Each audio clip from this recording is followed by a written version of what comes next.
Episode 1851-1855. Bab 1851, Reuni. Pikiran Yan Suehen dan Yun Jianyu menjadi pembohong. Mereka semakin mengagumi Zuan dan tidak lagi memandangnya seperti seorang junior. Sebaliknya, dia adalah pria sejati dan perkasa yang bahkan mereka kagumi. Mereka melihat profil di sampingnya dan berpikir, dia benar-benar tampan.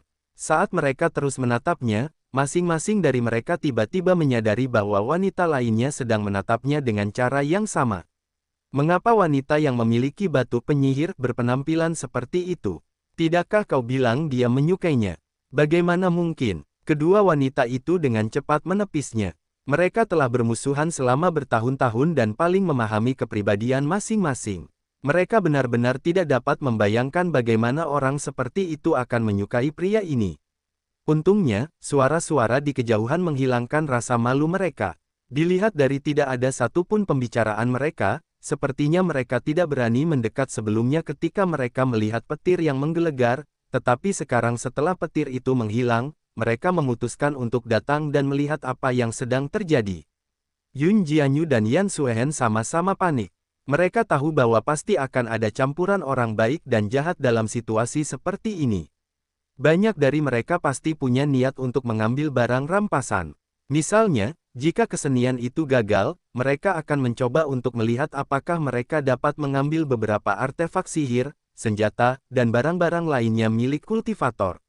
Lebih jauh lagi, kedua wanita itu memahami penampilan seperti apa yang mereka miliki.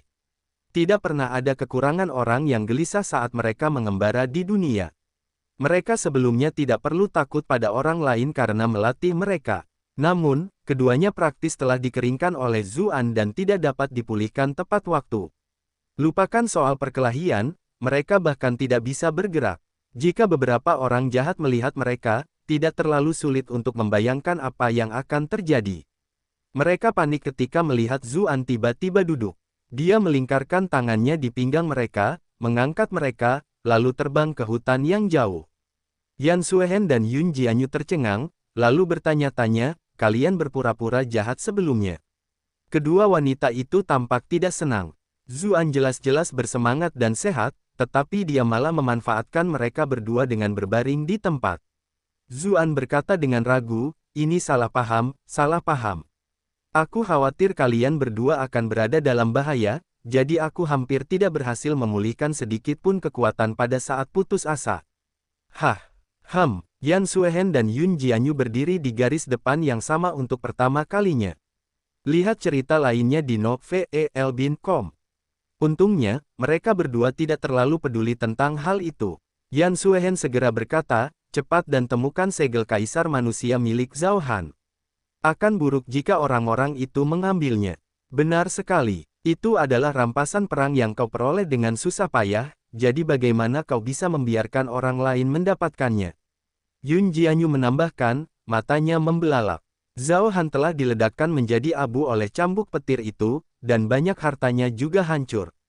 Namun, segel kaisar manusia itu adalah senjata tingkat dewa, jadi tidak mungkin itu akan dihancurkan oleh petir kesengsaraan. Iklan oleh Pub Future. Zuan merasa hangat di dalam hatinya. Kedua orang ini benar-benar berpikir demi dirinya. Dia tidak membuang waktu lagi dan diam-diam merasakan aura di sekitarnya. Aku menemukannya. Dia mengulurkan tangan ke arah tertentu, dan seberkas cahaya terang terbang kembali. Itu adalah panah pembunuh matahari, yang bukan merupakan barang sekali pakai. Medan perang berada di bawah kendalinya. Jadi dia secara alami dapat mengambilnya kembali. Kemudian, dia mengulurkan tangan ke arah lain, dan seberkas cahaya keemasan terbang ke arahnya. Cahaya itu cukup besar, tetapi ketika mencapai tangannya, cahaya itu perlahan menyusut, menjadi segel giok yang sangat indah. Saat melayang di telapak tangannya, segel penguasa itu mengalir dengan warna yang cemerlang. Itu jelas merupakan barang yang luar biasa. Yan Suehen berkata sambil mengerutkan kening, segel kaisar manusia ini adalah masalah sepele. Jika kamu mengeluarkannya, semua orang akan tahu kamu telah membunuh Zhao Han.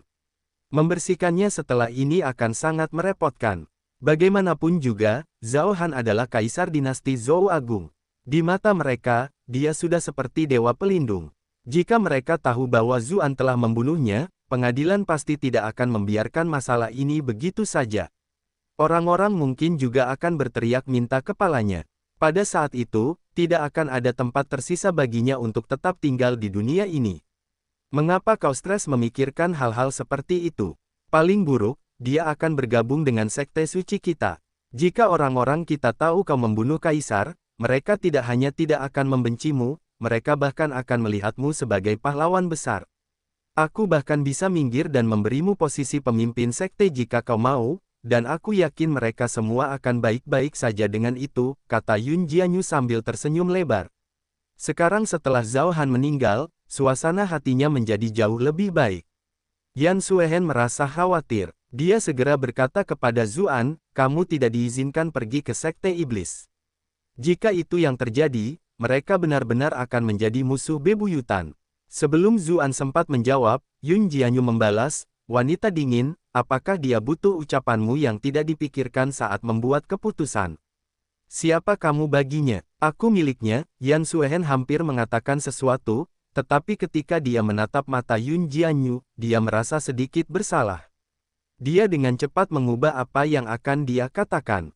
Aku adalah majikan istrinya. Jangan bilang aku tidak bisa menceramahinya sama sekali. Cek, kamu bertingkah sangat percaya diri dan sok suci sampai-sampai aku hampir mengira kamu adalah istrinya.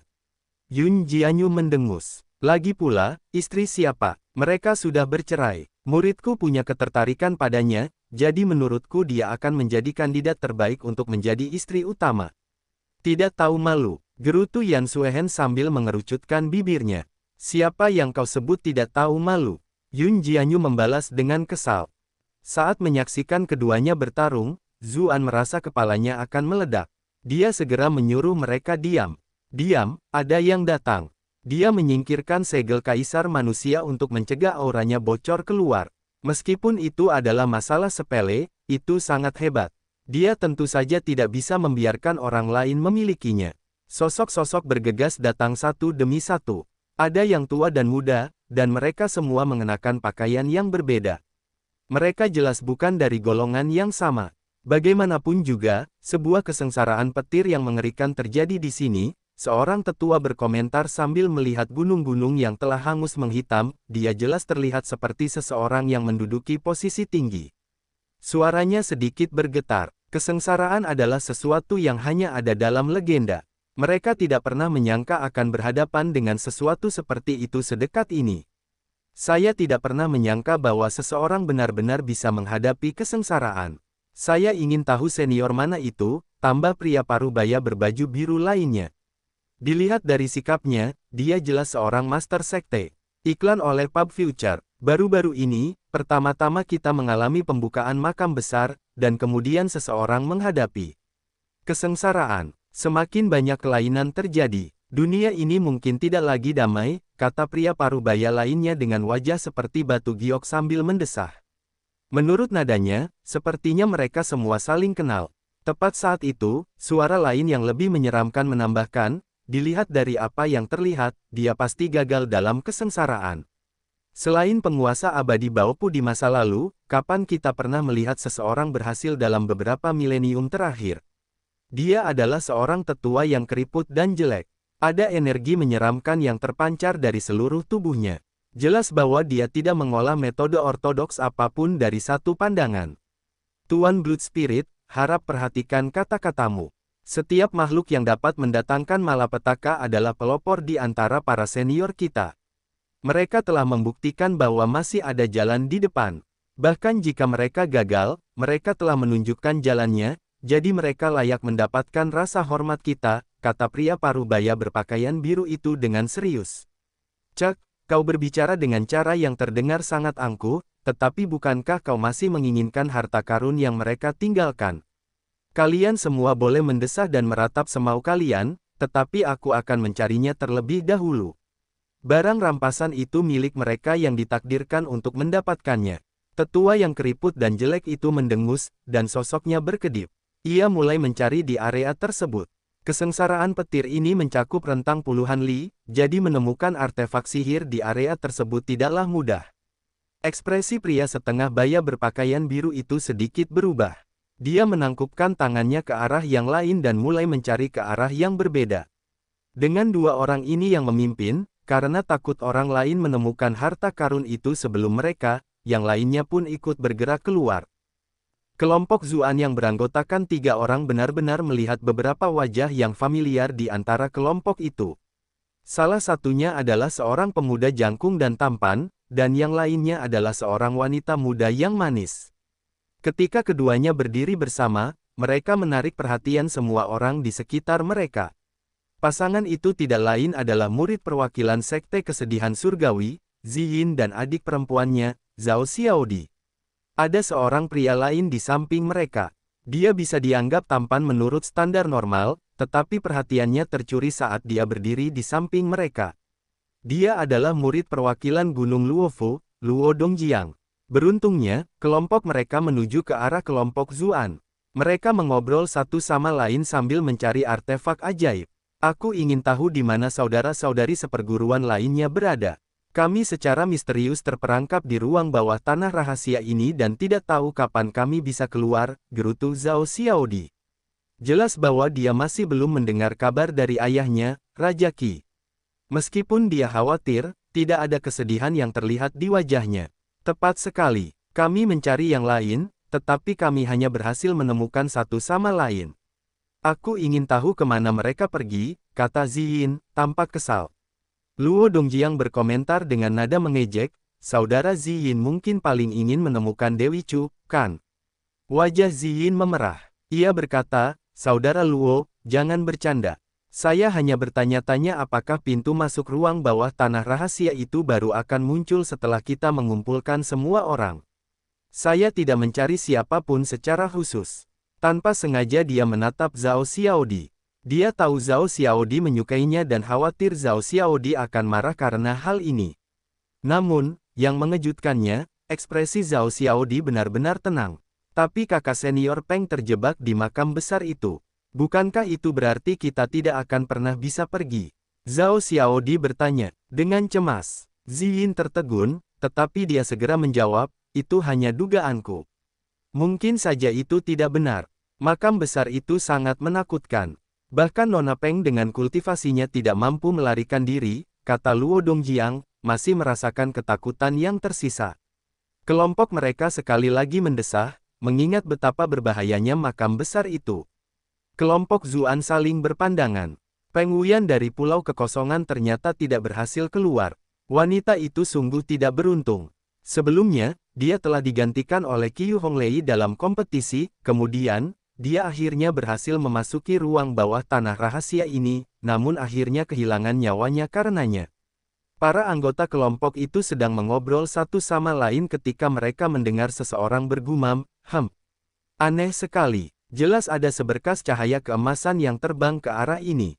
Mengapa aku tidak dapat menemukannya? Roh darah penatua yang keriput dan jelek itu terbang mendekat. Dia menatap kelompok mereka dengan pandangan tidak senang dan bertanya, apakah kalian sudah melakukannya sebelum aku? Bab 1852, tidak mungkin. Kelompok Ziyin menjawab dengan nada tidak senang, apa maksudmu, sudah sampai duluan? Kita bahkan belum menemukan apapun. Orang-orang ini semuanya adalah murid terbaik dari berbagai sekte. Biasanya, mereka selalu menjadi pusat perhatian. Kalau bukan karena mereka berada di dunia lain, mereka pasti sudah marah jika ada yang menginterogasi mereka seperti ini. Apa kau pikir aku akan percaya padamu hanya karena kau bilang kau tidak punya apa-apa? Orang tua ini tidak akan mengganggumu. Biarkan aku mencari di kantong penyimpananmu, lalu aku akan membiarkanmu pergi. Elder Blood Spirit mendengus. Ketika mereka mendengar nada mendominasi, ekspresi ketiga orang itu berubah. Mereka menjawab, mengapa kami harus membiarkan kalian menggeledah kami? Kenapa? Ulang penatua Blood Spirit, ekspresinya berubah dingin. Bayi-bayi kecil, mungkinkah para tetua kalian tidak pernah memberitahu kalian bahwa begitu kalian meninggalkan rumah, kekuatan adalah yang terpenting? Luo Dongjiang sangat marah hingga tertawa dan berkata, Tuan ini bertingkah sangat egois. Apakah menurutmu kita mudah diganggu? Dengan kekuatan kelompok murid yang mewakili mereka, jika mereka bekerja sama, mereka bahkan dapat melawan para tetua senior sekte mereka. Seorang guru biasa bahkan tidak layak untuk mereka lawan bersama. Kelompok mereka tidak ingin menimbulkan masalah di lingkungan yang tidak dikenal dan selalu mengalah, namun kini, pihak lain bertindak terlalu jauh. Bagaimana mungkin diri mereka yang sombong dan angkuh bisa bertahan? Mereka semua mulai mencaci maki dia. Penatua Blood Spirit tertawa sinis dan berkata, "Kamu sudah begitu sombong saat masih sangat muda. Jika aku tidak mendisiplinkanmu dengan benar, apa jadinya aku sebagai seorang senior?" Dia mengangkat tangannya, lalu telapak tulang putih mengembang dan terbuka, melayang ke arah Luo Dongjiang. Luo Dongjiang sebenarnya sudah bersiap untuk serangan itu, tetapi dia tidak pernah menyangka lawannya akan secepat itu. Dengan pukulan keras dan jelas, wajahnya terkena. Meskipun kekuatan telapak tangan itu tidak begitu besar, itu membuat wajahnya merah dan bengkak karena sangat cepat. Faktor penghinaannya pasti tinggi. Dia adalah murid perwakilan Gunung Luofu yang mulia. Kapan dia pernah mengalami hal seperti itu sebelumnya? Dia meraung marah, menghunus senjatanya dan menyerang ke depan. Di sisi lain, Ziyin dan Zhao Xiaodi tidak hanya menikmati drama. Mereka tahu bahwa mereka harus berjuang bersama, jadi mereka diam-diam setuju untuk membantu Luo Dongjiang. Kekuatan gabungan dari 3 pahlawan generasi penerus Sekte Tao benar-benar luar biasa. Tidak heran kau begitu bersemangat seperti anak muda. Kau memang punya beberapa keterampilan, kata Penatua Blood Spirit sambil mengangkat alisnya. Sayangnya, alisnya sudah rontok, jadi pemandangan itu sungguh aneh. Dia bergerak aneh saat dia melompat langsung ke dalam keributan, melompat dari satu sisi ke sisi lain. Ketiga anak muda itu sama sekali tidak mampu mengoordinasikan serangan mereka, dan mereka semua merasa seolah-olah mereka sedang melawannya satu lawan satu. Mereka semua terkejut. Di puncak pohon yang jauh, Yun Jianyu menguap saat menyaksikan pemandangan itu. Dia berkata, "Sungguh tidak masuk akal. Ayo cepat dan cari kelompok Hong Lei. Mereka pasti sangat khawatir sekarang." Iklan oleh Pub Future. Dia adalah Master Sekte Iblis, jadi dia tidak terlalu menyukai para pengikut Sekte Tao sejak awal. Dia bahkan tidak keberatan sama sekali jika mereka akhirnya mati di sini, karena itu akan menguntungkan Sekte Iblis. Yan Suehen mengerutkan kening dan berkata, "Tidak, sebagai sesama penganut Tao, aku tidak bisa hanya menonton tanpa melakukan apapun." Yun Jianyu mencibir, lalu membalas, "Apalagi yang bisa kau lakukan selain menonton? Apa kau masih punya sedikit kekuatan? Jika kau pergi ke sana, kau hanya akan mengorbankan dirimu sendiri. Kau sangat cantik, kurasa Penatua Blood Spirit tidak keberatan bersenang-senang denganmu." Ekspresi Yan Suehen sedikit berubah. Dia tahu bahwa apa yang dikatakan Yun Jianyu benar. Hisapan Zuan sebelumnya terlalu kuat, membuatnya benar-benar mati rasa dan lemas. Dia bahkan tidak bisa mengerahkan sedikit pun kekuatan. Tidak ada cara baginya untuk melakukan apapun, jadi dia hanya bisa menatap Zuan dengan iba. Dia biasanya bersikap dingin, jadi dia tidak pandai meminta bantuan. Dia tidak dapat menemukan kata-kata yang tepat dan hanya bisa memberi isyarat dengan matanya. Zuan hendak mengatakan sesuatu ketika Yun Jianyu berkata lebih dulu, "Kamu tidak diizinkan menyelamatkan mereka. Ziyin itu melawan manmanmu, sementara Zhao Xiaodi adalah putri Raja Qi, seseorang yang memusuhi kamu. Selain itu, Luo Dongjiang juga pernah memprovokasi Hong Lei sebelumnya. Jika kamu menyelamatkan mereka, bukankah kamu hanya akan memukul wajah kami?" Zuan terdiam. Ia merasakan sakit kepala yang luar biasa.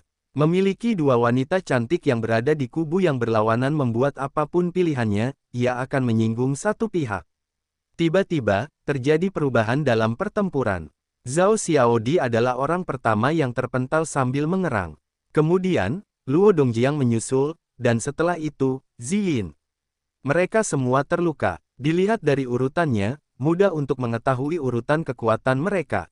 Zhao Xiaodi menggertakkan giginya. Seluruh tubuhnya berubah menjadi hamparan kupu-kupu dan menyapu ke arah Elder Blood Spirit.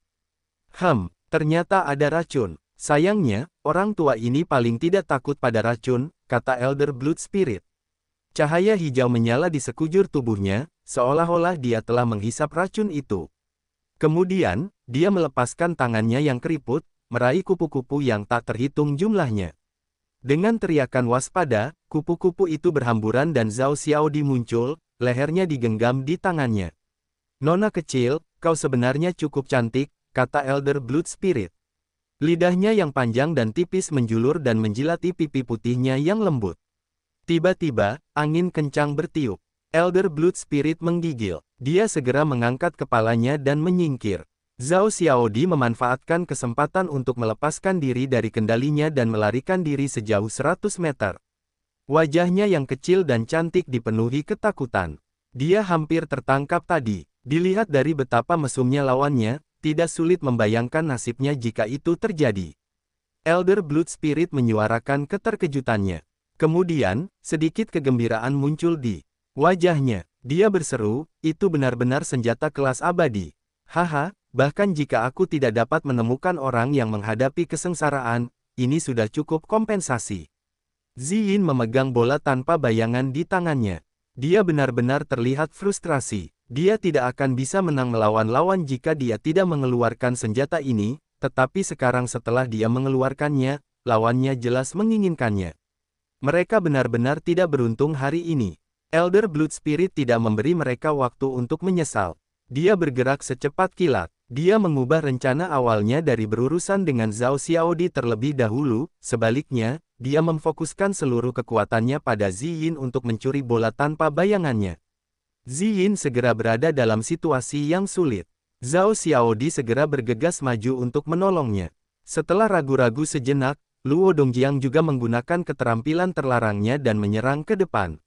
Di atas pohon, Yan Suehen mengerutkan kening, berkata, meskipun kultivasi mereka tidak buruk, roh darah penatua itu telah melangkah ke peringkat Grandmaster. Dia sama sekali bukan seseorang yang bisa mereka kalahkan. Cerita yang diperbarui Riyad di NO-Feld.com. Benar saja, dalam sekejap mata, banyak lagi luka yang mengejutkan muncul di tubuh mereka. Wah! Iklan oleh Pub Future. Terdengar suara keras. Luo Dongjiang terbanting dan terpental oleh telapak tangan, sehingga ia terbanting langsung ke pohon. Pohon itu sangat lebat sehingga butuh 3 tangan untuk melilitnya, tetapi benturan itu langsung mematahkannya. Luo Dongjiang batuk seteguk darah, wajahnya pucat pasi.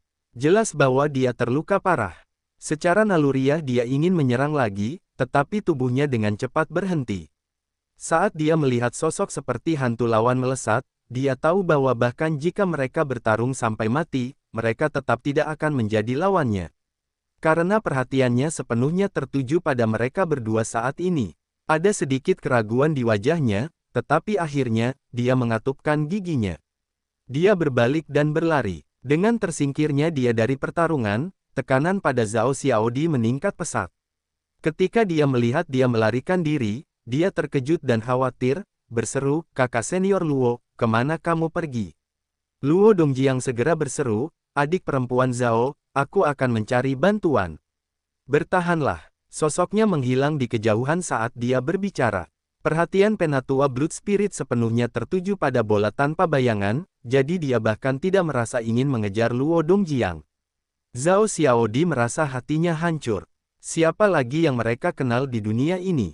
Siapa yang bisa dimintai bantuan oleh Luo Dongjiang? Dia jelas menggunakan kesempatan ini untuk melarikan diri, dan dia bahkan ingin mereka berdua menahan musuh.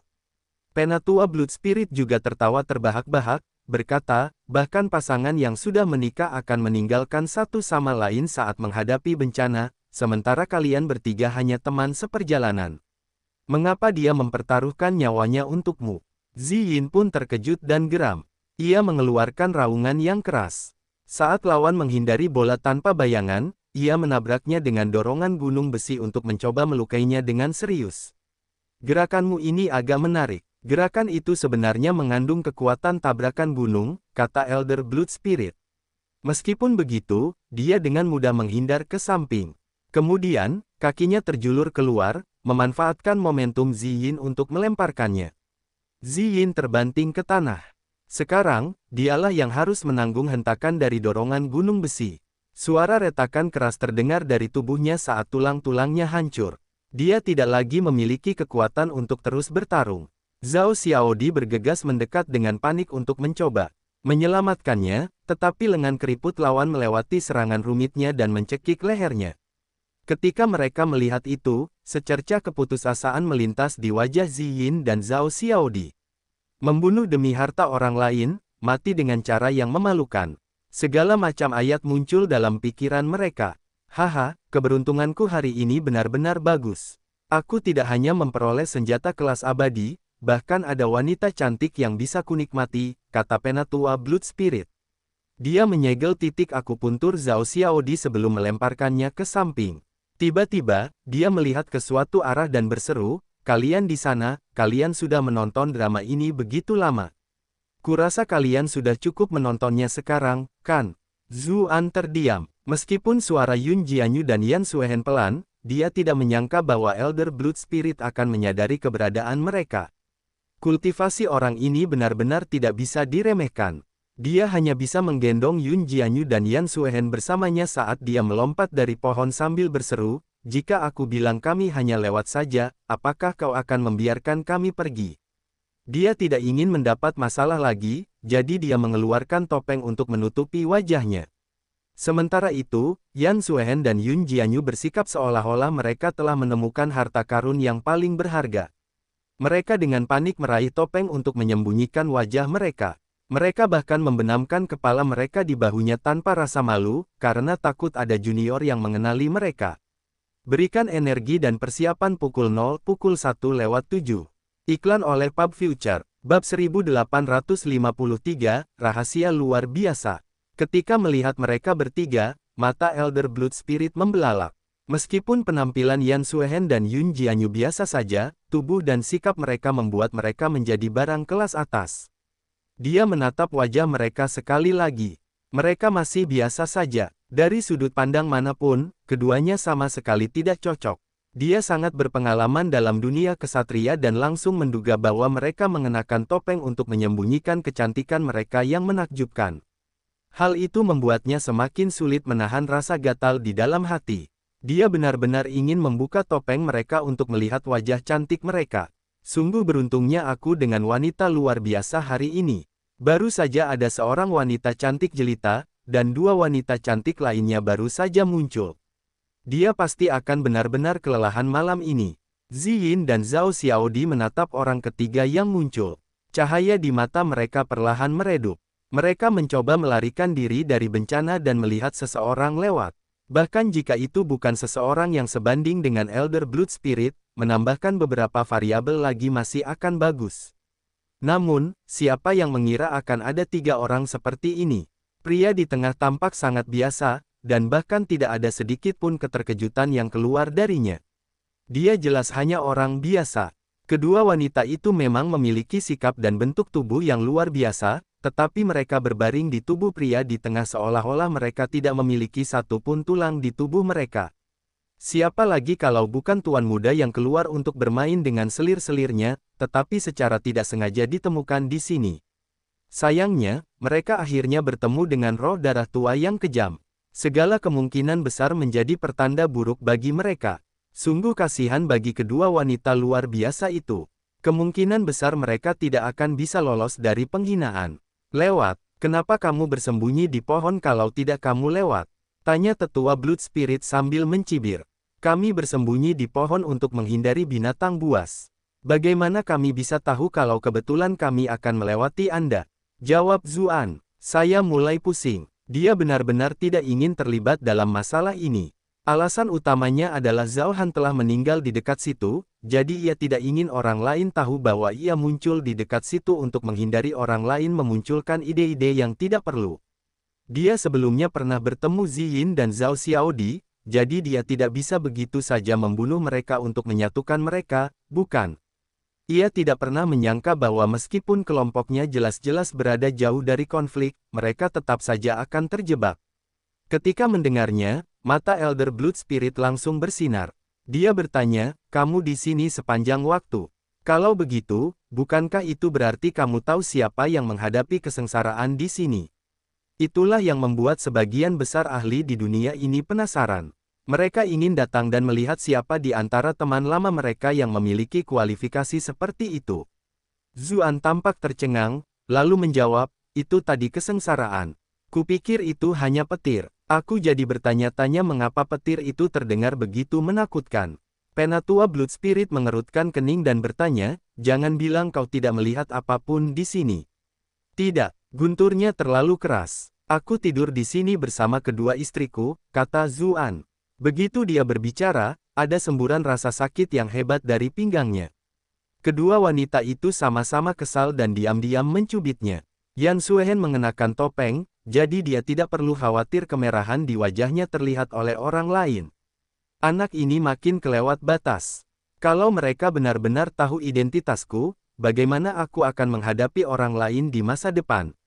Yun Jianyu juga mengalami depresi serupa. Apakah seorang master sekte iblis yang terhormat tidak membutuhkan muka? Jika orang-orang dari sekte saya tahu bahwa saya memiliki seorang pria, bukankah mereka akan mati karena tertawa? Saya mungkin bahkan tidak akan dapat memegang posisi saya sebagai master sekte lagi. Iklan oleh Pub Future. Pada saat yang sama, dia agak terkejut bahwa bocah nakal ini bahkan berani menggoda wanita sedingin batu itu. Dia benar-benar menjadi semakin berani. 3 orang lainnya menatapnya dengan ekspresi yang lebih aneh lagi. Mengapa orang yang tampak biasa saja ini memiliki 2 wanita cantik yang luar biasa? Mereka bahkan menemaninya di pohon itu. Hanya memikirkannya saja sudah sedikit menggairahkan. Tepat saat itu, Elder Blood Spirit berkata, tidak apa-apa. Keluarkan kantong penyimpanan kalian dan biarkan aku memeriksanya. Jika kalian tidak menyembunyikan barangku, aku akan membiarkan kalian berdua pergi. Tapi kita tidak punya kantong penyimpanan, jawab Zuan. Dia sedang memikirkan cara menghadapi Ziyin dan Zhao Xiaodi. Kalau begitu, lepas pakaianmu dan biarkan aku memeriksa tubuhmu, kata Penatua Blood Spirit. Matanya tak dapat menahan diri untuk tidak melirik ke arah kedua wanita itu. Mereka benar-benar membuatnya semakin bersemangat. Keduanya memiliki kecantikan dan karakteristik unik masing-masing. Bahkan jika wajah mereka benar-benar terlihat seperti itu, dilihat dari bentuk tubuh dan temperamen mereka saja, mereka sudah merupakan barang langka. Saya masih bersedia berjuang dengan berani melewati malam yang sulit. Ketika mereka merasakan tatapan mata yang menyedihkan itu, ekspresi Yan Suehen dan Yun Jianyu menjadi gelap. Status macam apa yang mereka miliki? Kapan mereka pernah diprovokasi seperti ini sebelumnya? Zuan bertanya dengan serius, apakah cukup jika aku meninggalkan semua barangku di sini? Tentu saja tidak, aku menginginkan nyawamu. Apa hak anak nakal sepertimu untuk menikmati 2 wanita cantik ini? Gerutu Elder Blood Spirit. Dia semakin marah saat memikirkannya. 2 wanita cantik yang luar biasa ini benar-benar terbuang sia-sia untuk tuan muda yang kaya raya ini. Anda telah berhasil menipu Elder Blood Spirit untuk +444 +444 +444. Dia, dengan cepat melompat ke arah Zuan. Tangannya yang keriput mencengkeram kepala Zuan seperti cakar elang. Bahkan tengkorak beruang raksasa akan hancur seperti tergencet di bawah cengkeramannya. Karena orang lain telah melihat apa yang baru saja terjadi, dia tentu ingin membungkamnya. Adapun 2 wanita cantik yang luar biasa itu, dia akan meninggalkan mereka untuk menikmatinya perlahan-lahan. Dapatkan bab terbaru di novel.com. Tiba-tiba, kilatan cahaya pedang yang menyilaukan muncul di depan matanya. Dia yakin itu adalah pedang paling menyilaukan yang pernah dilihatnya seumur hidupnya. Seolah-olah matahari yang menyala-nyala telah terbit di depan matanya. Dia merasa ngeri dan dengan cepat mengubah cakarnya ke posisi bertahan. Segala macam teknik muncul dari tubuhnya. Dia adalah salah satu yang terkuat di dunia ini. Selain Raja Hantu, Sun En dari Sekte Langit Surgawi, Presiden Serikat Petualang Zhang Ao, dan beberapa orang lainnya, dia tidak perlu takut pada siapapun dengan keterampilannya yang menyeramkan. Itulah sebabnya, meskipun dia jelas sendirian, dia berani berbicara kasar kepada orang lain. Pada levelnya, kultivator biasa tidak lagi menjadi ancaman bagi mereka. Energi pedang itu tampak sedikit menakutkan dan berlebihan, tetapi tidak mungkin itu lebih kuat dari teknik Sun En, bukan? Dia bahkan selamat dari beberapa gerakan Sun En. Namun, ekspresinya berubah dengan cepat. Teknik-teknik yang biasanya sangat dibanggakannya, serta harta karun pelindung tubuhnya yang tak terhitung jumlahnya, semuanya terbakar habis seperti salju pertama sebelum matahari bersinar terik. Semuanya meleleh seketika. Yang mengikuti mereka adalah tangannya, tubuhnya, kepalanya. Apakah benar-benar ada orang sekuat ini di dunia? Siapakah anjing ini yang sudah sangat kuat, namun berpura-pura menjadi babi? Itulah pikiran terakhir yang ada di benaknya sepanjang hidupnya. Anda telah berhasil menipu Elder Blood Spirit untuk plus 888 plus 888 plus 888. Sementara itu, Ziyin dan Zhao Xiaodi tercengang. Rahang mereka hampir jatuh ke tanah. Keberadaan Dewa Iblis yang sangat kuat di depan mereka benar-benar telah dimusnahkan dalam sekejap oleh satu serangan pedang. Iklan oleh Pub Future. Mereka menunduk menatap tanah, bergerak kaku. Di hadapan mereka ada retakan dalam di tanah yang memanjang hingga ke kejauhan. Keduanya menatap ke arah itu, dan tubuh mereka berdua gemetar. Awalnya ada gunung di sana, tetapi sekarang, gunung itu benar-benar terbelah dua di tengahnya, meninggalkan ngarai raksasa. Kekuatan satu pedang ternyata begitu mengerikan. Lupakan mereka, bahkan Yun Jianyu dan Yan Suehen menatap kosong ke kejauhan. Kekuatan pedang Zuan bahkan melampaui imajinasi mereka. Bahkan tampaknya tidak jauh dari Zhao Han yang terkuat. Ketika melihat kedua wanita itu tampak bingung, Zuan berkata, kekuatanku meningkat tadi. Aku belum bisa mengendalikannya. Elder Blood Spirit berada di sekitar peringkat Grandmaster, namun kekuatan jiwa yang ia tawarkan hanya membuat bar pengalaman Zuan meningkat sedikit. Mudah untuk melihat betapa sulitnya untuk menjadi lebih kuat pada levelnya saat ini. Dia tidak menyangka serangan pedang itu akan menimbulkan keributan seperti itu. Dia samar-samar bisa melihat beberapa kultivator kuat berlari ke arah kelompok itu. Untungnya, karena mereka merasakan sedikit rasa takut, mereka tidak berani berlari dengan kecepatan penuh. Kalau tidak, mereka bisa berakhir dengan memancing masalah yang tidak diinginkan. Zuan juga tidak ingin mendapat masalah, jadi dia membawa kedua wanita itu dan berbalik untuk pergi. Namun, begitu dia bergerak beberapa ratus meter, dia tiba-tiba berhenti dan bertanya, untuk apa kalian mengikuti kami? Ternyata, Zhao Xiaodi mencoba mengikuti mereka sambil berjalan sempoyongan. Kakak Zhu, apakah itu? Kamu? Zhao Xiaodi memanggil dengan mata berkaca-kaca, ekspresinya penuh dengan harapan. Zuan tertegun. Aku pun pakai masker, tapi kamu masih kenal aku. Yun Jianyu dan Yan Suehen menyipitkan mata mereka. Jangan bilang kalau orang ini bahkan berselingkuh dengan putri dari Istana Raja Qi. Aku tidak tahu apa yang kamu katakan, kata Zuan dingin. Jika kamu bukan kakak Zhu, kita tidak ada hubungannya. Mengapa kamu menyelamatkanku? Zhao Xiaodi bertanya dengan penuh semangat. Zuan langsung merasakan sakit yang hebat di pinggangnya dan dia hampir meringis. Akhirnya dia mengendalikan suaranya dan berkata, aku hanya berhadapan dengan lalat yang lewat. Aku tidak bermaksud menyelamatkanmu. Setelah mengatakan itu, dia tidak melanjutkan bicaranya, dan malah dengan cepat membawa kedua wanita itu menjauh. Hanya dengan beberapa langkah, dia menghilang tanpa jejak. Daging di pinggangnya bisa saja terjepit jika dia tetap tinggal dan berbicara lebih jauh. Ketika melihat mereka menghilang, Zhao Xiaodi tahu bahwa dia tidak bisa mengejar mereka.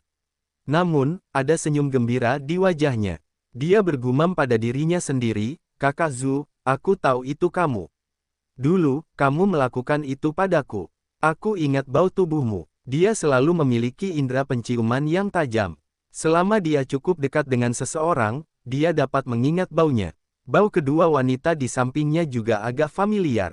Mungkinkah mereka berdua? Namun, bagaimana mungkin kedua makhluk yang tidak bisa didekati itu membiarkan pria yang sama memegang pinggang mereka? Lebih jauh lagi, bagaimana mungkin mereka membiarkan diri mereka jatuh ke pelukannya dengan lemas?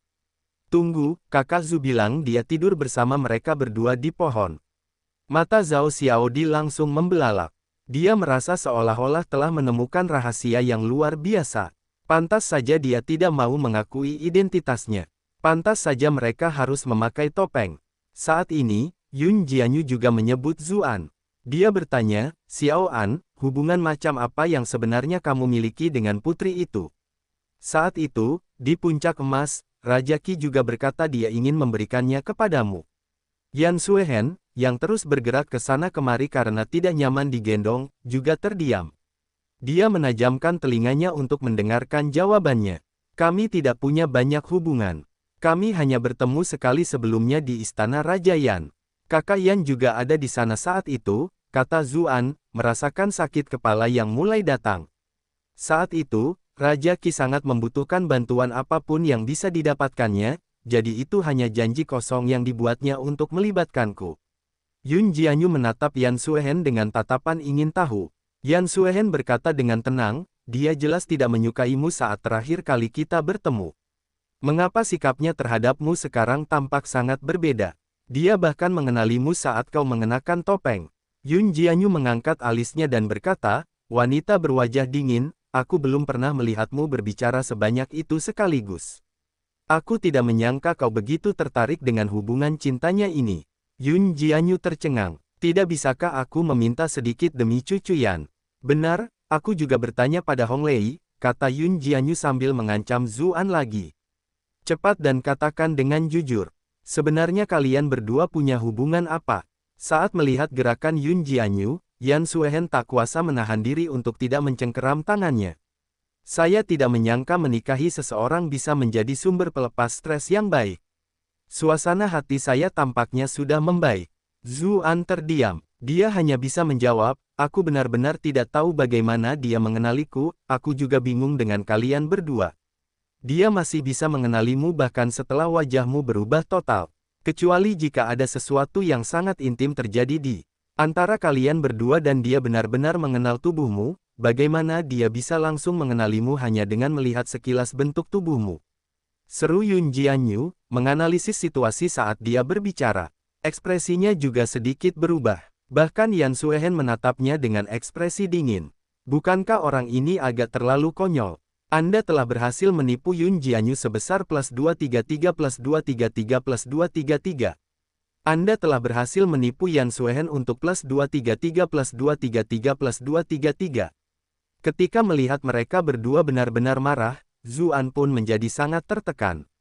Dia menjawab, saya bersumpah bahwa saya benar-benar tidak ada hubungannya dengan dia.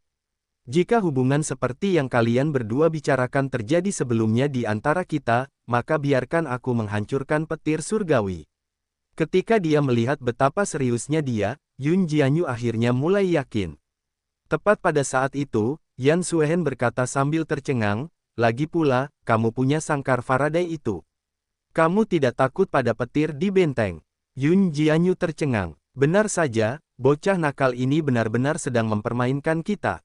Anda telah berhasil menipu Yun Jianyu sebesar plus 300 plus 300 plus 300. Zuan terdiam. Dia menatap Yan Suehen dan berkata, aku tidak menyangka kamu adalah orang seperti ini, Kak Yan. Yan Suehen mengalihkan pandangannya. Wajahnya sedikit memanas. Pada akhirnya, setelah penjelasan Zuan, keduanya masih mempercayainya. Yan Suehen tidak dapat menahan diri untuk tidak berkata sambil mendesah, dia mungkin masih belum tahu tentang apa yang terjadi pada Raja Qi. Zuan menjadi sedikit pendiam. Zhao Xiaodi adalah seorang wanita yang diberkati oleh surga, putri Raja Qi, namun, begitu dia meninggalkan ruang bawah tanah rahasia ini, statusnya mungkin tidak akan lagi begitu mulia. Sebaliknya, statusnya bisa menjadi beban. Yun Jianyu melambaikan tangannya, lalu berkata, apa yang kau khawatirkan tentang semua itu? Itu tidak ada hubungannya dengan kita. Baiklah, kita belum bisa kembali. Iklan oleh Pub Future. Zuan tertegun, lalu bertanya, kenapa? Dia ingin segera bersatu kembali dengan kelompok cucuyan agar mereka tidak khawatir. Lagi pula, di mata yang lain, dikejar oleh Zhao Han hanya menandakan kematian yang tak terelakkan. Bagaimana kita bisa kembali ke keadaan kita saat ini? Apakah kamu ingin mereka melihatmu menggendong kami? Jawab Yun Jianyu sambil melotot padanya. Yan Suehen mengangguk setuju. Meskipun penyihir itu tidak tahu malu, dia jelas tidak ingin dipandang aneh oleh orang-orang itu. Novel Laates di endoflb.com. Jadi begitulah, kata Zuan, merasa sedikit senang. Yun Jianyu ingin menyembunyikan hubungan mereka dari orang lain, begitu pula Yan Suehen. Menonton mereka melakukan pertunjukan ini sungguh menarik. Saya tidak akan membiarkan mereka mengetahui kebenarannya. Karena itu, dia setuju. Kemudian, kedua wanita itu mengambil pil dari sekte mereka sebelum duduk untuk mengatur pernapasan mereka. Sementara itu, Zuan memberi mereka Qi untuk membantu mereka mencerna kekuatan obat. Jangan gunakan kemampuanmu yang tak tahu malu itu, kata kedua wanita itu sambil menatapnya. Begitu mereka pulih sedikit, mereka segera memberinya peringatan itu melalui transmisi Qi. Jelas bahwa mereka berdua tahu efek aneh apa yang ditimbulkan oleh pengaruh Qi-nya. Zuan tentu saja tidak akan menggunakan teknik itu dalam situasi seperti itu. Dia membantu mereka pulih dengan baik. Tak lama kemudian, kedua wanita itu kembali bisa bergerak. Mereka tidak berani tinggal lebih lama lagi pula, mereka berada di dunia yang berbeda. Siapa yang tahu apakah yang lain akan menghadapi bahaya, atau apakah mereka akan melakukan hal-hal bodoh karena mereka belum menerima kabar dari Zuan. Ketiganya melaju kencang dan akhirnya kembali ke tempat mereka sebelumnya. Kelompok Cucuyan mondar-mandir dengan cemas. Ada beberapa kali mereka hampir tidak bisa menahan diri untuk tidak berlari memeriksa situasi, namun mereka khawatir bahwa mereka hanya akan menjadi beban bagi Zuan jika mereka melakukannya. Mereka merasa sangat bimbang. Ketika mereka tiba-tiba mendengar suara udara bergerak, mereka berbalik dan melihat Zuan turun di roda api angin. Mereka semua terkejut dan gembira, segera bergegas menghampirinya. Ah Zu, kali ini, tidak ada satupun dari mereka yang mundur. Cucuyan, Pei Mianman, dan Qiu Honglei semuanya berlari ke pelukannya. Mereka semua menangis bahagia dan sama sekali tidak merasa cemburu. Awalnya, Xie Daoyun ingin berlari juga, tetapi ketika dia berpikir tentang betapa berbedanya dia dengan yang lain, dia hanya bisa berdiri di samping sambil menatap yang lain dengan ekspresi kasihan. Di kejauhan, kelopak mata Yan Suehen dan Yun Jianyu berkedut saat melihat pemandangan itu. Sampah banget, orang itu mungkin akan memeluk mereka semua jika lengannya cukup panjang, bukan? Bagaimana Cuyan bisa menemukan pria yang tidak menentu seperti itu? Jika ini terjadi sebelumnya, aku pasti tidak akan setuju mereka berdua bersama. Sayangnya, aku tidak punya hak untuk mengatakan apapun lagi. Honglei benar-benar harus menghadapi banyak tekanan di masa depan. Murid wanita sedingin batu itu dulunya adalah istri kandungnya, dan hubungan wanita berdada besar itu dengan Zuan tampaknya juga istimewa. Aku semakin khawatir dengan Honglei. Namun, aku sendiri tidak bisa berbuat apa-apa untuk membantunya. Di sisi lain, Zuan terus menghibur wanita-wanita yang menangis itu. Aku baik-baik saja, bukan? Saya tidak kehilangan lengan atau kaki, dan saya juga tidak kehilangan bagian tubuh lainnya. Aku benar-benar tidak berbohong padamu. Jika kamu tidak percaya padaku, kamu bisa bertanya pada kakak Yun dan Yan. Semua wanita muda menatap Yan Suehen dan Yun Jianyu. Wajah keduanya memanas. Iklan oleh Pub Future. Kenapa kau bertanya tentang hal seperti itu? Bagaimana aku bisa tahu? Tuan, apakah kaisar benar-benar sudah meninggal? Ya, jawab keduanya, akhirnya menyadari bahwa pikiran mereka telah menyimpang ke arah yang salah. Ternyata Zuan telah memberitahu yang lain bahwa kaisar telah dikalahkan, dan merasa tidak percaya bahwa ketiganya baik-baik saja. Ketika mereka menerima konfirmasi dari kedua wanita itu, mereka semua menghela napas lega. Tekanan yang diberikan Zhao Han kepada mereka terlalu besar. Mereka tidak pernah menyangka dia akan diperlakukan seperti itu. Kelompok mereka terus bertanya apa yang sebenarnya terjadi. Zuan ingin menjelaskannya kepada mereka, tetapi mereka sama sekali tidak mendengarkannya, dan malah mengepung Yan Suehen dan Yun Jianyu. Zuan biasanya terlalu sembrono, jadi mereka tetap menganggap Master Sekte Yan dan Yun sedikit lebih dapat diandalkan. Selain itu, kultivasi mereka lebih tinggi, jadi ketiganya berasumsi mereka telah berkontribusi lebih banyak. Yun Jianyu dan Yan Suehen sama-sama tidak dapat menahan rasa malu ketika melihat kekaguman di mata para wanita muda itu. Mereka hanya dapat berbicara tentang apa yang telah terjadi secara tidak langsung. Awalnya, mereka agak malu karena belum berbuat banyak, tetapi mereka semakin bersemangat saat terus bercerita. Toh, sampai sekarang pun, mereka masih takjub dengan apa yang terjadi. Sesekali mereka melirik Zuan, ekspresi mereka penuh kekaguman. Tentu saja, mereka diam-diam memutuskan untuk menghilangkan fakta bahwa mereka bertiga telah dijejalkan ke dalam sangkar kecil, dan bahwa dia telah memeluk mereka dengan kedua tangan. Yang lain tercengang saat mendengarkan. Meskipun Ahzu sudah sangat cakap di mata mereka, membunuh Zhao Han sendirian masih di luar imajinasi mereka. Ahzu sungguh menakjubkan, seru para wanita muda itu. Mereka tak dapat menahan diri untuk tidak berputar-putar di sekitar Zuan. Bahkan Cucuyan yang biasanya dingin pun tampak sangat bersemangat. Saat mereka melihat Zuan, mata mereka semua berbinar. Semua orang mengagumi yang kuat. Zhao Han telah diakui sebagai yang terkuat, namun ia telah dikalahkan oleh kekasih mereka. Jika bukan karena wanita lain di sini, mereka pasti sudah melemparkan diri ke pelukannya. Xie Daoyun menyentuh kantong penyimpanannya tanpa suara, lalu berkata, "Pembebas, kakak Zhu telah membantumu membalas dendam." Meskipun secara harfiah, klan Xie termasuk golongan kaisar, setelah dia menjadi murid akademi, dia secara alami menjadi lebih dekat dengan sang penyelamat. Itu terutama benar setelah menyaksikan kekejaman dan kebrutalan Zhao Han, dan yang lebih penting, kakak laki-lakinya Zhu menjadi musuh bagi Yang Mulia.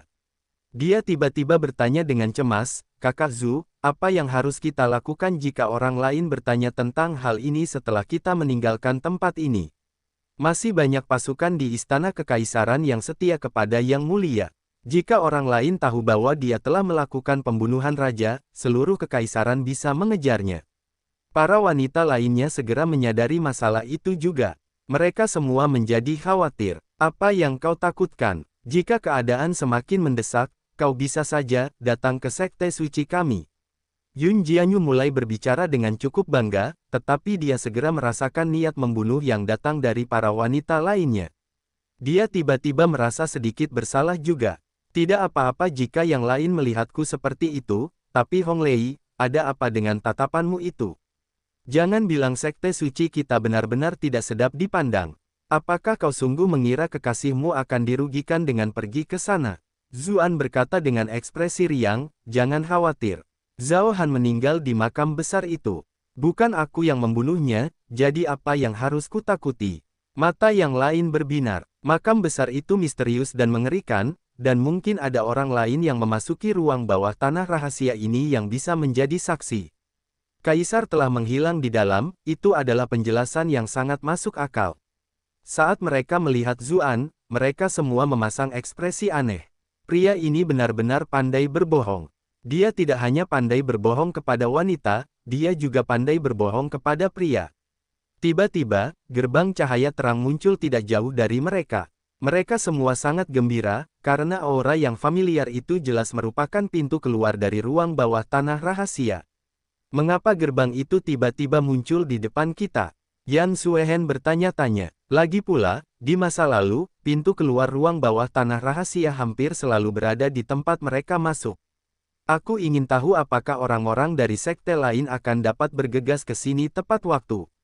Mereka semua berasal dari sekte Tao, jadi wajar saja dia sedikit khawatir pada mereka. Ada cukup banyak orang yang memasuki ruang bawah tanah rahasia kali ini. Menurutku gerbang itu muncul di hadapan semua orang yang masih berada di ruang bawah tanah rahasia ini. Tempat ini agak istimewa. Aneh rasanya saat kita masuk, jadi seharusnya tidak terlalu sulit baginya untuk membuat sesuatu seperti itu terjadi saat keluar, kata Yun Jianyu sambil berdoa. Saat bepergian dengan Zuan, dia sebelumnya pernah mengalami keluar melalui pintu keluar ruang bawah tanah rahasia yang muncul tepat di hadapan mereka. Yan Suehen mengangguk. Dunia ini begitu luas sehingga tidak mungkin dia bisa menemukan yang lain. Jika mereka menunda terlalu lama, gerbang itu bisa saja menghilang, yang akan sangat buruk. Lalu, mereka semua akan terjebak di sini selamanya. Tetapi terjebak di dunia ini sepertinya tidak seburuk itu juga. Dengan begitu, selain beberapa orang, tidak ada seorang pun di dunia ini yang akan tahu siapa Zuan dan aku. Namun, dia segera waspada dan menyingkirkan pikiran ini. Meskipun orang lain tidak akan tahu, penyihir dan Cuyan tahu. Dia tidak punya rasa malu menghadapi mereka jika mereka mengetahui kebenarannya. Mereka hendak memasuki gerbang ketika Xie Daoyun tiba-tiba memanggil Qiu Honglei dan bertanya, "Kak Qiu, tidak apa-apa kalau kita pergi seperti ini saja, kan?" Qiu Honglei dan Yun Jianyu awalnya terkejut, tetapi kemudian mereka segera menyadari bahwa mereka mungkin masih berada di Gunung Valet begitu mereka pergi. Sekarang setelah hal seperti ini terjadi pada Kaisar, seluruh istana mungkin akan gempar. Kemungkinan besar akan ada pasukan di sekitar gunung, jadi jika orang-orang sekte iblis muncul di sana, mereka akan langsung menjadi sasaran dari segala sisi. Adik perempuan Xie-lah yang paling memikirkan segalanya dengan bijaksana. "Terima kasih," jawab Qiu Honglei sambil bergandengan tangan dengan antusias sebagai tanda terima kasih. Chu Chuyan dan Pei Mianman berada di pihak yang sama, dan semua orang dekat dengan wanita Chu itu. Jing Teng yang telah susah payah direkrutnya juga tidak terlihat, jadi dia hanya bisa mencoba mencari cara untuk menarik beberapa orang yang layak untuk berada di pihaknya. Xie Daoyun kini menjadi sedikit pemalu. Dia hanya ingin lebih dekat dengan semua orang agar mereka tidak membencinya di masa mendatang. Antusiasme Qiyu Honglei melampaui ekspektasinya. Qiyu Honglei dan Yun Jianyu dengan cepat mengubah penampilan mereka. Mereka berdua berasal dari Sekte Iblis dan biasanya berkeliaran di dunia prajurit dengan bebas, jadi mereka cukup ahli dalam penyamaran. Misalnya, bukankah mereka berdua menyamar sebagai perwakilan Sekte Peng Wuyan tanpa ada yang tahu apa-apa? Kemudian kelompok mereka berpegangan tangan dan berjalan melewati gerbang cahaya bersama-sama. Tak lama kemudian, sensasi distorsi spasial yang familiar menyebar ke seluruh area. Mereka semua merasa seolah-olah udara di sekitar mereka menjadi sangat padat. Namun, setelah berjalan maju sejauh tertentu, tubuh mereka akhirnya terasa lebih ringan, dan penghalang cahaya yang luas muncul di depan mata mereka. Mereka semua senang melihat pegunungan yang sudah dikenal itu berputar-putar dengan kabut ungu pekat. Akhirnya, mereka kembali. Meskipun ruang di bawah tanah rahasia itu kaya, pada akhirnya, itu tetap bukan rumah mereka. Mereka berada di puncak emas Gunung Valet, tetapi setelah pertempuran besar itu, bangunan megah di puncak emas telah lenyap sepenuhnya. Yan Suehen merasa hidupnya sedikit. Dia tidak dapat menahan diri untuk berkata, rasanya alam dunia ini sedikit lebih kaya, seperti yang diharapkan. Setiap tempat acak di sana sebenarnya sedikit lebih bagus daripada di sini, di Golden Peak. Puncak emas Sekte Matahari Sejati sudah memiliki ki yang lebih padat dibanding tempat lain. Hanya seseorang seperti Master Sekte Wang Wuxi dan beberapa jenius lainnya yang memiliki kualifikasi untuk hancur di sana. Namun, di dunia lain, tingkat yang sama ada di mana-mana. Dia tidak bisa menahan diri untuk tidak mendesak ketika mengingat Wang Wuxi. Meskipun dia tidak memiliki perasaan apapun terhadapnya, mereka telah saling kenal selama bertahun-tahun. Melihatnya berakhir dalam situasi seperti itu masih sedikit menyedihkan. Jika aku tahu akan seperti ini, aku akan menghabiskan lebih banyak waktu untuk berkultivasi di sisi itu. Aku mungkin bisa membuat terobosan, kata Yun Jianyu dengan menyesal. Yan Suehen memutar matanya, lalu menjawab, apakah kamu tidak takut terjebak di sana selamanya? Bukankah kamu akan sangat bahagia jika aku tidak kembali? Saat keduanya bertengkar, terdengar keributan di sekitar mereka. Mereka semua mengikuti sumber suara itu. Mereka melihat banyak gerbang lain terbuka dan orang-orang berjalan keluar dari sana. Ketika orang-orang itu melihat bahwa ini adalah Gunung Valet, sebagian besar dari mereka tidak dapat menahan diri untuk tidak bersorak. Dunia lain itu jelas terlalu berbahaya, dan mereka semua masih merasakan ketakutan yang tak kunjung hilang.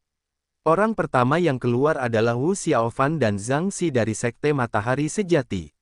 Mereka tampak ceria dan bersemangat saat merayakan keberhasilan meninggalkan ruang bawah tanah rahasia. Namun, saat melihat betapa gersangnya lingkungan sekitar, mereka tampak benar-benar tercengang.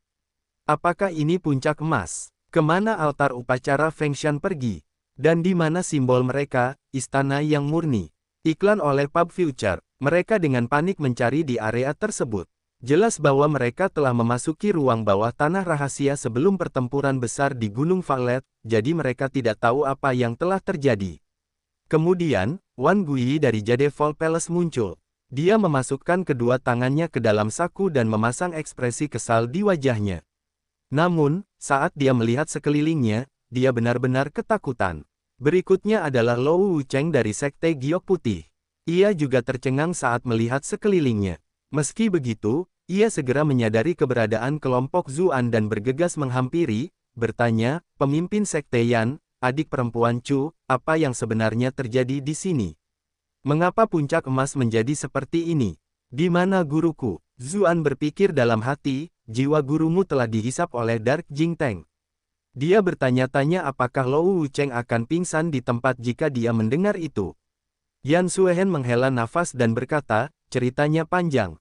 Lou Wucheng menunggunya melanjutkan, tetapi dia tidak mengatakan apa-apa lagi. Dia benar-benar tercengang. Dia hanya bisa melihat ke arah Chu Chuyan dan bertanya, adik perempuan Chu. Tidak peduli apapun situasi mereka, adik perempuannya Chu selalu secantik Dewi. Dia memang sangat memukau. Namun sayangnya, dia sebenarnya sudah menikah. Hubungannya dengan Zuan masih belum jelas. Altar leluhur bajingan itu pasti sedang menyemburkan asap sekarang. Bagaimana dia bisa mendapatkan keberuntungan seperti ini? Matanya beralih ke wanita-wanita lainnya. Mereka semua benar-benar mempesona dan cantik. Mereka bahkan tidak kalah dengan adik perempuan Chu sama sekali. Selain itu, mereka semua memiliki rasa sayang yang jelas terhadap Zuan ketika mereka menatapnya. Tidak, saya salah. Bagaimana ini masih berasap? Ini sudah terbakar. Cucuyan sedikit mengernyit dan berkata, masalah itu rumit. Kamu harus menunggu. Kami akan menjelaskan semuanya begitu kita semua kembali. Titik. Tepat pada saat itu, Liang Ling dari Kunlun Void, Luo Dongfeng dari Gunung Luofu, Si Dingtian dari Great Emptiness, dan Qiyu Chanzi dari Kuil Ketenangan muncul satu demi satu dari gerbang. Mereka hendak saling menyapa, tetapi ketika mereka melihat pemandangan di sekitarnya, mereka langsung terkejut. Apa yang sebenarnya terjadi pada Golden Peak? Bagaimana bisa berakhir seperti ini? Zuan mengamati mereka dengan saksama. Selain orang-orang ini, sebenarnya tidak ada orang lain yang muncul dari ruang bawah tanah rahasia. Perwakilan terkuat kedua dari babak penyisihan grup mengira bahwa mereka mendapatkan kesempatan besar, tetapi mereka semua telah kehilangan nyawa di ruang bawah tanah rahasia. Namun, pada akhirnya itu masuk akal. Dunia itu terlalu aneh, dan para kultivatornya juga kuat. Bahkan Li Changsheng dan Xuan Bajing akhirnya kehilangan nyawa mereka di sana, apalagi para junior ini. Meski begitu, di mana Zhao Xiaodi dan Ziyin? Mungkinkah mereka menghadapi bahaya lain setelah kelompok Zuan pergi, karena terluka parah? Tiba-tiba, seberkas cahaya melintas. Seorang wanita muda berteriak, Luo Dongjiang, dasar bajingan hina yang melarikan diri saat berperang. Setelah itu, cambuk langsung mencambuk Luo Dongjiang. Ternyata, Zhao Xiaodi dan Ziyin muncul dari ruang bawah tanah rahasia pada saat yang sama. Ketika melihat mereka berdua, ekspresi Luo Dongjiang berubah. Dia menghindari serangan itu sambil berteriak, "Putri, ada kesalahpahaman di sini." "Kesalahpahaman apa? Kau menjadi pengecut setelah melihat betapa kuatnya Elder Blood Spirit, jadi kau meninggalkanku dan kakak laki-lakiku demi keselamatanmu sendiri." Teriak Zhao Xiaodi, suaranya penuh kebencian. Cambuknya mencambuk Luo Dongjiang tanpa henti. Murid-murid perwakilan lainnya awalnya ingin menengahi pertengkaran itu, tetapi ketika mereka mendengar apa yang dikatakannya, mereka langsung berhenti. Mereka semua menatap Luo Dongjiang dengan ekspresi aneh. Siapapun yang bisa menjadi murid perwakilan dari salah satu klan besar ini adalah yang terbaik dalam kultivasi dan temperamen. Mereka semua adalah orang-orang berbakat dengan harga diri mereka sendiri. Mereka secara alami memandang rendah orang-orang yang meninggalkan rekan-rekan mereka sendiri. Luo Dongjiang langsung berteriak, "Nona Zhao, omong kosong macam apa yang kau katakan? Aku jelas sedang mencari bala bantuan, tetapi gerbang transportasi ini muncul tak lama kemudian. Aku tidak sengaja melewatinya karena itu. Jika kalian berdua benar-benar dalam bahaya, bagaimana mungkin kalian bisa keluar?" Iklan oleh Pub Future. Para pengikut dari berbagai sekte mengangguk dalam hati. Apa yang dikatakannya cukup masuk akal. Zhao Xiaodi panik dan berkata, "Tentu saja itu karena seseorang menyelamatkan kita." "Siapa yang kebetulan menyelamatkanmu?" Luo Dongjiang membalas dengan mencibir. Itu adalah, Zhao Xiaodi secara refleks melirik ke arah Zuan, tetapi pada akhirnya dia tidak mengkhianatinya. Dia berkata, "Aku tidak tahu. Itu adalah orang yang misterius. Kami tidak mengenal banyak orang di dalam ruang bawah tanah rahasia itu." Luo Dongjiang membalas sambil tertawa, "Seorang pejalan kaki yang tidak kau kenal menyelamatkanmu. Kami dari Sekte Tao, apakah kami akan meninggalkanmu jika kami bersama?